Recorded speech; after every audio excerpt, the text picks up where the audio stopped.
একবার একজন ভক্ত বলছিলেন যে শিল প্রভুপাদ হচ্ছেন হনুমানের মতো।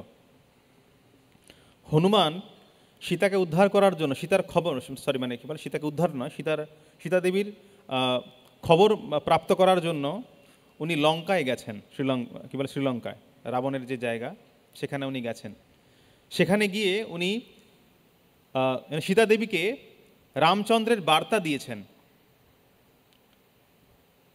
এবং উনি সমস্ত ধরনের কুশল মঙ্গল সব আলোচনা করে উনি কিন্তু ফিরে আসেননি। উনি কি করেছেন, উনি আদর্শ দূতের মতো উনি সেখানে যে রাবণের যে কীরকম কি শক্তি, তার কীরকম সেনাবল, কোথায় কি আছে, সব কিছু একদম মানে কী বলে পর্যালোচনা করে, শুধু তাই নয়, রাবণের যা মানে যে বাহিনী ছিল, রাক্ষস বাহিনী, তার প্রায় 3 ভাগের 1 ভাগ উনি নষ্ট করে দিয়েছিলেন ওই সময়, এবং সমস্ত লঙ্কাকে পুরো জ্বালিয়ে তছনছ করে উনি ওখান থেকে আসেন, সীতা দেবীর বার্তা রামচন্দ্রকে প্রদান করেন।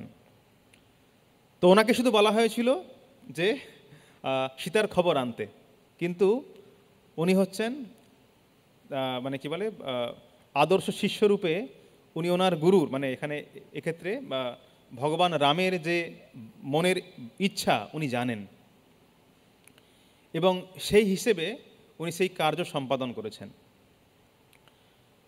তো এখানে প্রভুপাদকেও ওনার গুরুদেব বলেছিলেন যে পাশ্চাত্যে ইংরেজি ভাষায় প্রচার করো, কিন্তু উনি শুধু প্রচার করতে পারতেন, সেই সঙ্গে প্রচার করার সঙ্গে সঙ্গে উনি কী করলেন, উনি একটা বড় একটা সংস্থা উনি স্থাপন করলেন, যাতে করে যারা এটার প্র্যাকটিস করছে, যারা কৃষ্ণ ভাবনামৃত গ্রহণ করছে, তারা যাতে তাদের সেই ভক্তিকে, তাদের যে প্র্যাকটিসটাকে তারা সারা জীবন যারা মানে যাতে করতে পারে, তার জন্য উনি এই ব্যবস্থা করেছেন। ওনাকে বলেছিলেন ইংরেজি ভাষায় গ্রন্থ লেখার জন্য, উনি তার জন্য একটা আলাদা করে একটা সংস্থা বানিয়েছেন, ভক্তি বেদান্ত বুক ট্রাস্ট, তাই তো, বিবিটি বানিয়েছেন। তো উনি একজন আদর্শ শিষ্য হচ্ছে দূরদৃষ্টি সম্পন্ন, এবং উনি গুরুদেবের যে মনের বাসনা উনি বুঝতে পারেন। তো 3 ধরনের শিষ্য হয়, 3 ধরন বোধ হয়। একজন শিষ্যকে, প্রথম শিষ্যকে গুরুদেব যা বলেন সেটা অক্ষরে অক্ষরে পালন করে।